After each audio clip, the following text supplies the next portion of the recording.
Hey everyone, and welcome back to Ronnie the Reader.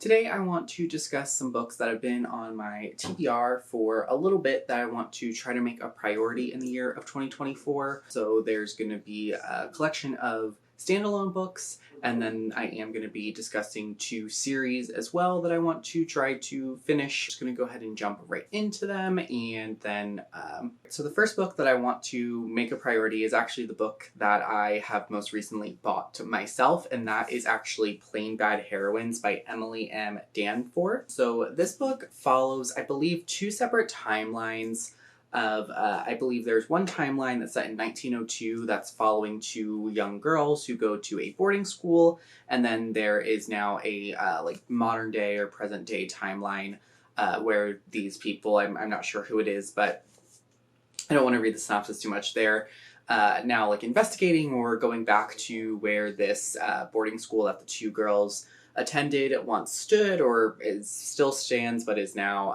abandoned, I guess. And so, yeah, it sounds super interesting. This was super hyped up. I think 2 or 3 years ago when it came out. I think it came out in 2020. Had this on my radar for a really long time. I've been a little intimidated because it is quite a large book. I just have a pretty good feeling about this book. I think it's going to be one that I'm going to be really into, that I'm going to really like a lot. And so definitely excited to jump into this. This is on my like unofficial January TBR. I typically don't make like monthly TBRs because I'm just not good at them. So we'll see when I do get to this, but I am going to try to get to it hopefully pretty soon. All right, the second book that we're going to be discussing today is Manhattan Beach by Jennifer Egan. This is actually an ARC copy of this book. I got this from like a book swap that my work was doing a couple of months ago. And I had heard of this book before. I didn't know too much what it was about, but the cover has always really intrigued me. And so I decided to just pick it up. And based off the synopsis, I believe it's following a woman who is living during primarily like World War II, I believe, times. I think it's World War I or World War II. What she is trying to do, or what she is doing, is working, trying to provide for her family, and then her father ends up going missing, and she starts like investigating that mystery. So the synopsis describes it as like a noir thriller. And I think I had always written off the like genre of historical fiction. And while like straight historical fiction and like historical fiction romance, I don't think is for me. I definitely enjoy historical fiction, like thriller type stories. I kind of always point to the trope of like two timelines happening. It sounds like this is not two timelines.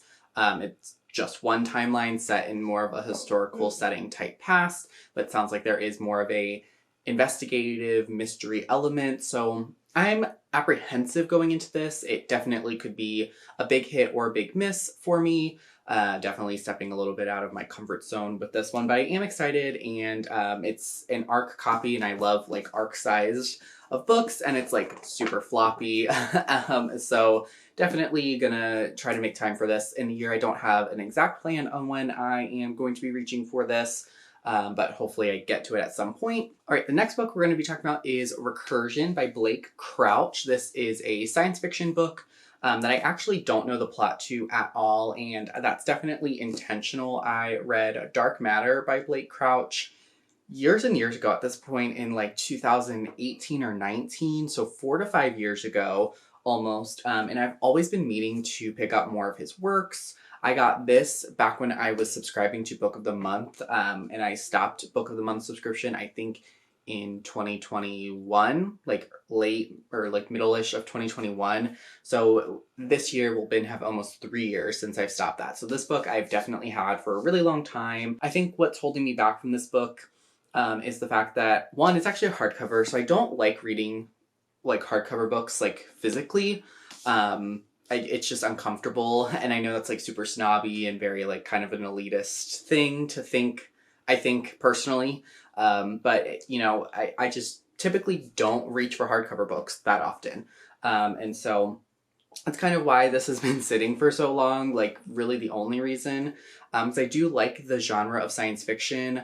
I just think that I had really been, the last couple of years, very much more so in a mystery thriller heavy genre. Obviously it's my favorite genre, it's what I read primarily, But when I wasn't reading mystery thriller, I was really reaching for more like romance type books, or like YA rereads. I had done a couple over the last couple of years, and so this has just gotten pushed.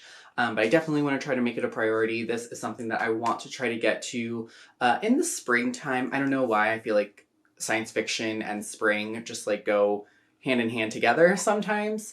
And so that's when I really want to try to get to around this. So like around the March, April, May months. We'll see. Like I said, I don't actually know what this is about, but whatever it is, I'm just going to go into it and see how I feel. All right, the next book that I'm going to be talking about is going to be Sky Hunter by Marie Lu.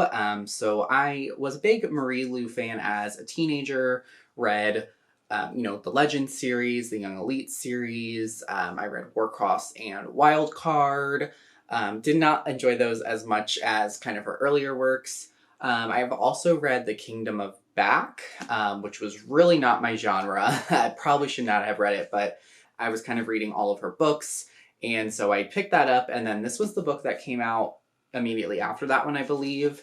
And so that's kind of why this one has been sitting for so long. It's a YA sci-fi following a girl who I believe is kind of like on, I guess like the Air Force equivalent, at least what I think is like the Air Force equivalent of like her world, and kind of on the forefront of this like warring factions and populations and all of that stuff. So, sounds very science fiction action-y heavy. I've been a little intimidated just because, like I said, I didn't really vibe with the Kingdom of Back when that came out. And I just don't know if I'm necessarily in a YA mood. And when I have been in a YA mood the last couple of months or the last couple of years, I've been doing some rereads of old YA stuff, including rereading Legend, or I listened to it as an audiobook, and I actually thought it held up really, really well on a listen to as an audiobook.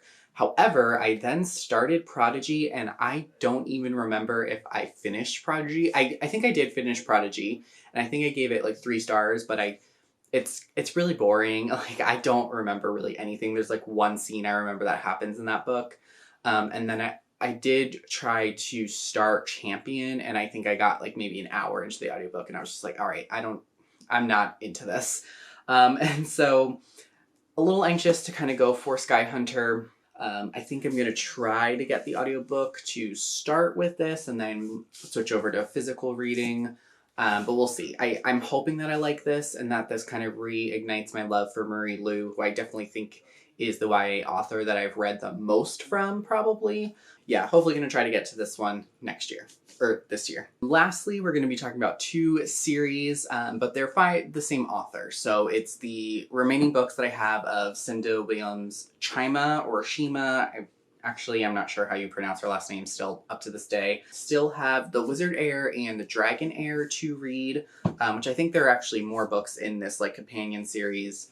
And then I still have the last 3 books of the Seven Realms series to get to. So I read The Warrior Heir and The Dragon King, I think is the first one in this books, a couple years ago now at this point, and I really liked The Warrior Heir, and I actually started The Wizard Heir very shortly after that, but it was COVID, and so, yeah, my mind was just not in a reading place at that point, so I ended up putting it down, and never went back to it. I actually just removed my bookmark from this book, whenever I bought this TBR cart, so and I think that was like in the summer of 2023. And then this, I was not a huge fan of the first book. I gave it 3 stars. It was totally fine, totally serviceable, totally enjoyable, but it just didn't like leave me gripped to pick up the next ones. So really, I guess as far as the books that I'm like actively going to try to get to, it's just going to be book 2, which is The Exiled Queen of the Seven Realms, and then The Wizard Heir. These 2 are the main ones that I'm going to try to get to, but if I could kind of bust out the rest of this series at some point throughout the year, I totally would love to do that. Both fantasy, this is a strict fantasy world, the Seven Realms series, and then the kind of Heir companion is a series of companion books that are more urban fantasy settings. So these are super popular. They've been out forever, for a super long time. Hopefully can get to these at some point. And finally, kind of, that is all though. Those are all of the books that I am going to be prioritizing for the year of 2024 and trying to get to. So let me know if any of these are also somehow on your year TBR.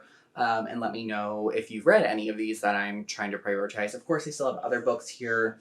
I mean, there's not that many more on here. You know, I have a pretty low TBR, although I did get some gift cards for Christmas, and I'm thinking about potentially purchasing some books with those gift cards. Normally, I buy books that I've already read, but I think I want to try to buy some unread books and just kind of populate the cart a little bit more, but that could totally derail this whole video. So we'll see. But that is all for now. Thank you so much for watching, and until next time, I hope you have a lovely day, and I will talk to you then. Bye.